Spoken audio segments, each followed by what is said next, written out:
যদি আপনি এনশিয়েন্ট বিশেষ করে ইজিপশিয়ানদের যা স্থাপনা অ্যান্ড এভরিথিং আপনি দেখেন, আই বিকাম রিয়েলি ফ্যাসিনেটেড এই টপিকটাতে।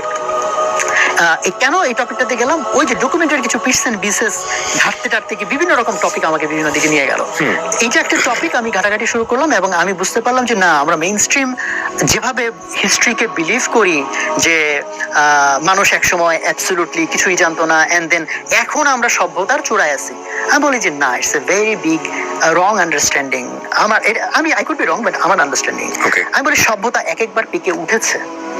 সো ফেরাউনদের যে সময়, তখন according to my understanding and findings, তাদের কাছে ইভেন এমন সব টেকনোলজি ছিল যেটা এখনো আমরা অ্যাচিভ করি নাই।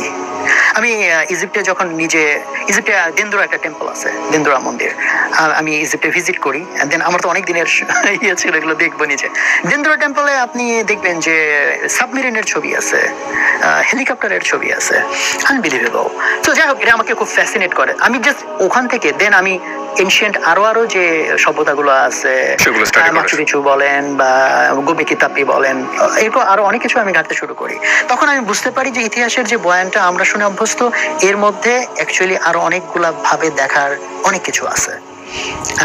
ইটস সামথিং মিস্টেরিয়াস, এটা একটা অ্যাঙ্গেল। দেন আমার তখন আমি যেহেতু